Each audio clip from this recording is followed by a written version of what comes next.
What is up, everybody? Welcome back to another video on my YouTube channel. And I know I'm late. On this news. I think the NBA world just honestly got broken because if you've been living under a rock or didn't know, the Milwaukee Bucks made one of the biggest trades we've seen in a long time, acquiring Portland Trail Blazers superstar guard Damian Lillard. And as all NBA fans know, Dame has wanted out of Portland for not a while, but he just recently requested a trade this offseason, and this was kind of a story that was kind of forgotten about because when he initially requested his trade, he said, I want to play for the Miami Heat and absolutely nobody else. Even though there were teams out there that I thought and many people thought were better fits basketball-wise, he was honed in on, I want to play for Miami and I have no interest in going anywhere else. So that made most NBA fans think, and Heat fans especially, that they were going to get Damian Lillard, that he was going to form a new big three with the Miami Heat, with him, Jimmy Butler, Bam Adebayo, and who knows what role players would be there. I assume Tyler Hero would have been in that package. And many people are shocked by this trade, Dame going to the Bucks, because normally in the past few years when we've seen teams, or players I should say, request a trade, they've gone to the destination where they wanted to go. And you figured a guy, Damian Lillard, who's given his blood, sweat, and tears to the city of Portland, to the Trailblazers organization, the entire time he was there, he was saying, I would rather play for the Blazers for 20-something years and never win a championship than to go jump ship and join some super team and win one that way. But he finally requested a trade this offseason, as it seemed like the Blazers are going in a new direction. They drafted point guard Scoot Henderson from G League Ignite. They have Anthony Simons. They now have DeAndre Ayton in this trade, who very quickly, I want to touch on that. I think this will be a good situation for him because he gets a fresh start. He did not want to be in Phoenix any longer, and I think that was affecting his play while he was on the Suns. But now that he is on the Blazers, he has a chance to start fresh, sort of reestablish himself as one of the better young bigs in the game, so we'll see how he does. But back to Damian Lillard, the Heat don't end up getting Dame. They don't end up getting Dame. And over the last few days, there's been a bunch of teams that were rumored to have interested him, including the Bucks. There was a rumor that was saying that they had discussions with Portland about a trade. Dame and Giannis had conversations in the past about wanting to play together. But I'm sure most NBA fans thought there's no way that they'll actually pull the trigger and make a move, because you look at the Bucks roster going into next year, Drew Holiday, Chris Middleton, Giannis, Brook Lopez, all those guys, it's not a bad roster. So I'm sure most people thought they were thinking, we can run it back with this team. Let's see if we can stay healthy for the playoffs, and then we'll see what happens, see if we need to make a big move or not. But I think the reason this move was made was because everybody heard what Giannis had to say about signing an extension with the Bucks, and that he was very non-committal to that idea. He said, as long as the organization continues to make the right steps, make the right moves to show that we're competing for championships, not getting complacent, then I'll stay. He didn't say, I'm going to stay no matter what. He is prioritizing winning. He is prioritizing building his legacy as a basketball player. And the Bucks knew that if they lost Giannis, they would go back to the dirt. If you guys don't remember, the Bucks were literally one of the laughing stocks of the NBA before they even drafted Giannis, and before Giannis developed into the type of player that he is today. They were in danger of relocating to another city like Seattle or something. Milwaukee was in danger of losing a basketball team, and we've seen what they've been able to do with Giannis as he's blossomed into arguably the best player in the NBA. It's probably between him and Nikola Jokic and Steph Curry. Those three guys in most people's eyes are the three guys that are fighting for that crown right now. Most people, because they just won the championship, recency bias, are going to argue that it's Nikola Jokic, and that's fine. It can be a 1A, 1B type of thing. But most people will agree that Giannis is one of the three best players in basketball, and without a doubt, the most dominant interior paint force that we've seen in the NBA, probably since Shaquille O'Neal or like prime Dwight Howard or someone like that. I would take Giannis over prime Dwight Howard, though.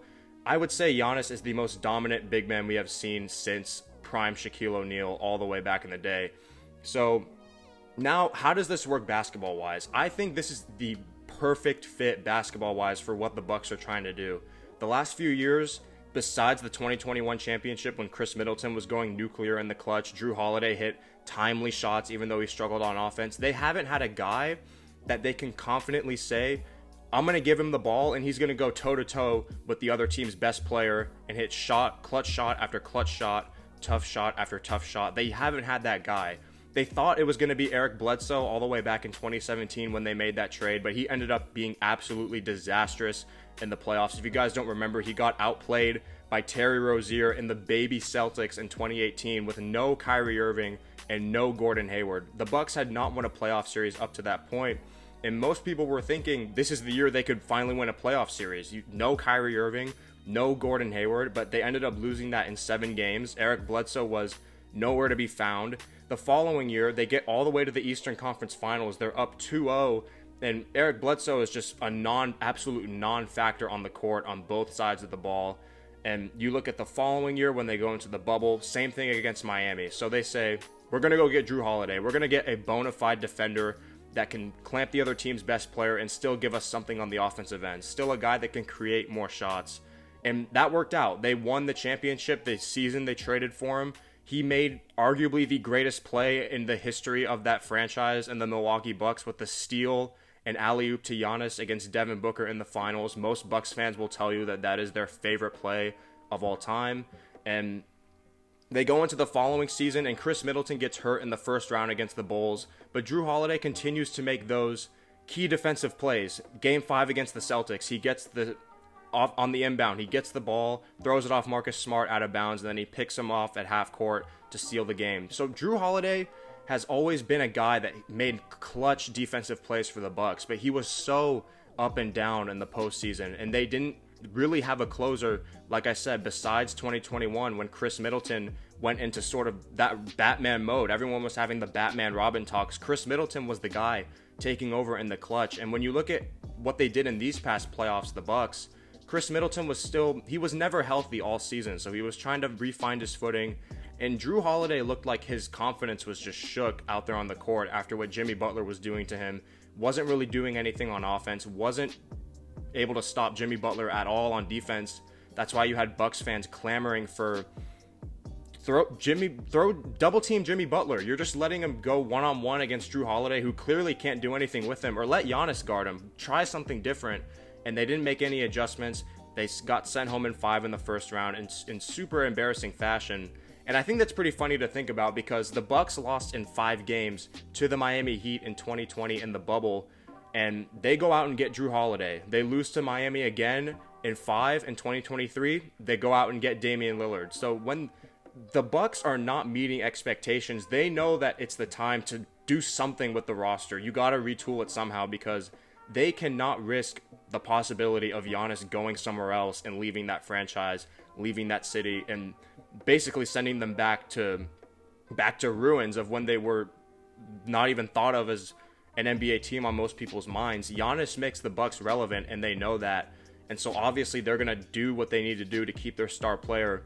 And props to the Bucks for making this move because I didn't think that they were going to do it. They unloaded Grayson Allen and Jrue Holiday and basically 1 first-round pick, and that's all it took to get Damian Lillard. And you still get to keep Chris Middleton, a guy who Giannis has his longest tenured teammate. They've been teammates together for, I think, 10 or 11 years now. You still get to keep Brook Lopez, your defensive anchor down low. You get to keep Marjon Beauchamp, their young prospect that they like. They drafted him 2 years ago now. This is going to be his second season in the league, his second season in the NBA. So they drafted him after the 2022 season, and you get to keep Bobby Portis, a valuable bench guy who made a lot of big plays in their title run and just brings a lot of energy to that team. And you keep Pat Connaughton, who right now it looks like there's going to be their starting shooting guard. If I had a question about the Bucks, I was going to be, what are they going to do about that starting shooting guard spot? Because I think Pat Connaughton is best served as a guy who can come off the bench, make some defensive plays, and hit timely threes. That's what he was. That was his role in 2021 when they won the championship, because they had a Jrue Holiday, Chris Middleton, and PJ Tucker lineup out there. That backcourt was already filled, but now they're missing a spot at that shooting guard position. So I wonder what they're going to do to address that. And I think they've already been linked to signing Cameron Payne. Maybe that can be something that can help them. Who knows? But the main thing that we're focusing on is the Bucks got Damian Lillard and the Miami Heat didn't, and the other teams didn't. And I think teams are really going to be shook by this because as a basketball duo, I don't see how you stop Dame and Giannis from winning the East if they're healthy. Damian Lillard, one of the most clutch players in the NBA, the best long-range shooter in the NBA, not best overall shooter, that's still obviously Steph Curry.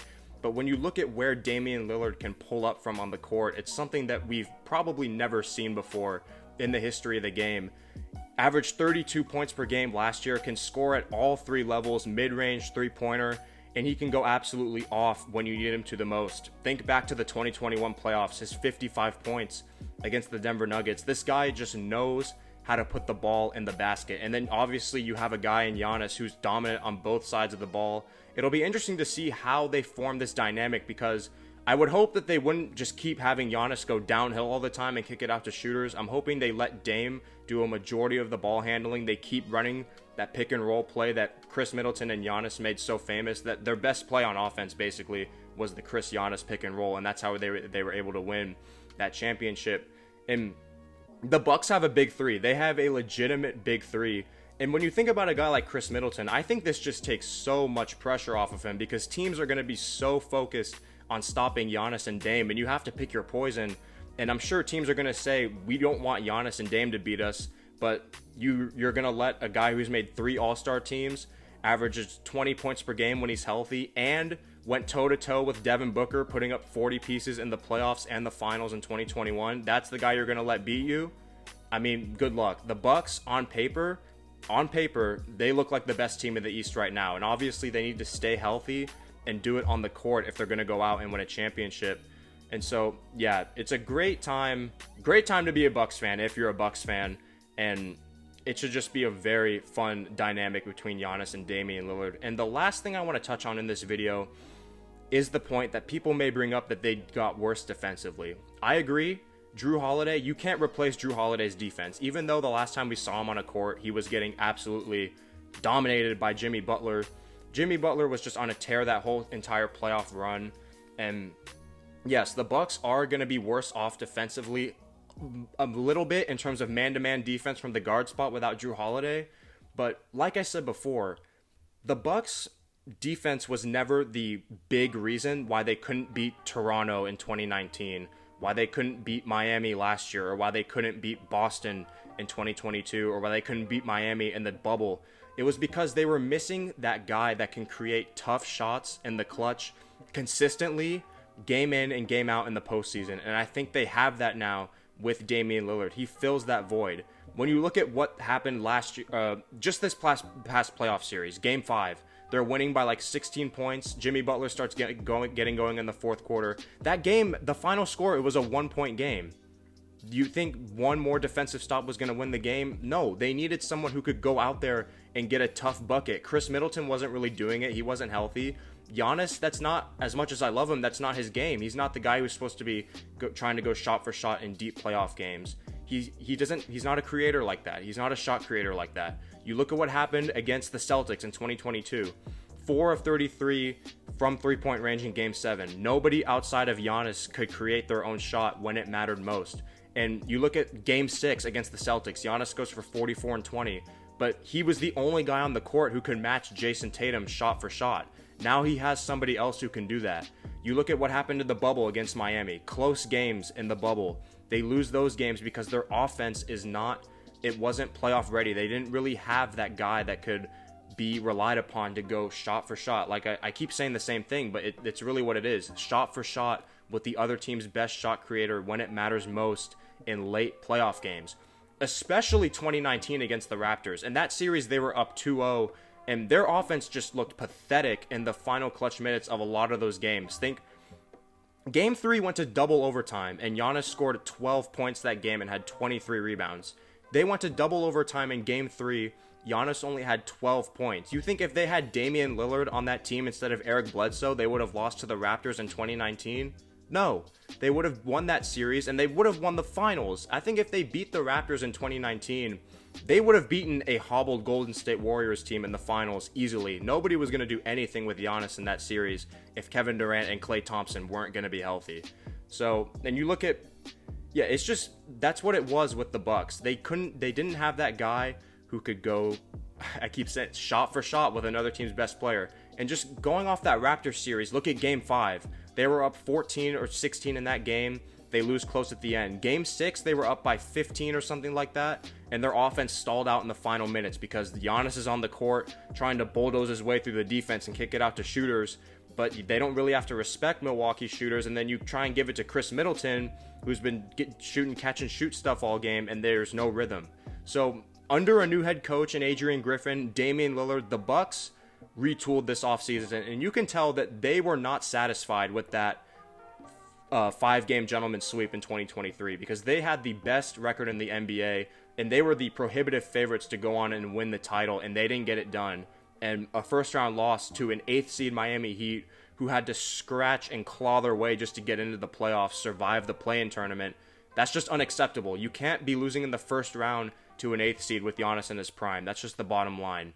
And they knew that, so they made a coaching change. They fired Mike Budenholzer. They were tired of seeing the same people clamoring for adjustments. He doesn't make adjustments, so they get a new coach. Let's see how Adrian Griffin does. And they make such a big splash move. Go get Damian Lillard. Go extend Giannis's prime. If Giannis doesn't feel like you guys are taking those steps to ensure that you're going to continue winning championships, prove him wrong. Go trade for Damian Lillard. Make him want to stay there, and that's exactly what they did. Big props to the Bucks. I think they hit a home run with this trade, considering what they got and what little they had to give up to get it. And if I had to pick today, I'd say, if healthy, the Bucks are going to the finals. I still respect the Celtics. I still have some respect for the Heat, I guess. The Sixers are kind of just up in the air. We don't really know what's going on with them.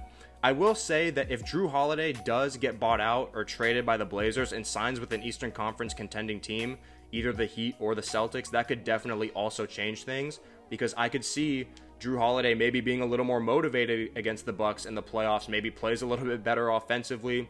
We saw what he did to Damian Lillard in the 2018 playoffs when he absolutely strapped him down. So that's something to watch for. Watch for who ends up getting Drew Holiday, because if he goes back to the Eastern Conference and ends up signing with a Boston or a Miami, don't buy tickets for the parade just yet. I still think the Bucks would be considered the favorites, but it would be a lot harder. And so yeah, that's all I wanted to say in this video. Big trade, big news with the NBA and Damian Lillard, something that came completely out of left field. I don't think anybody was expecting this, but it makes sense basketball wise, and it's going to be a really fun duo to watch.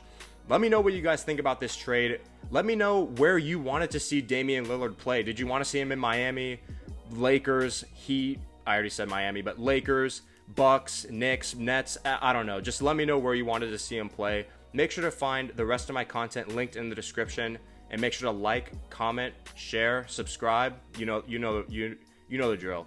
Thanks for watching this video.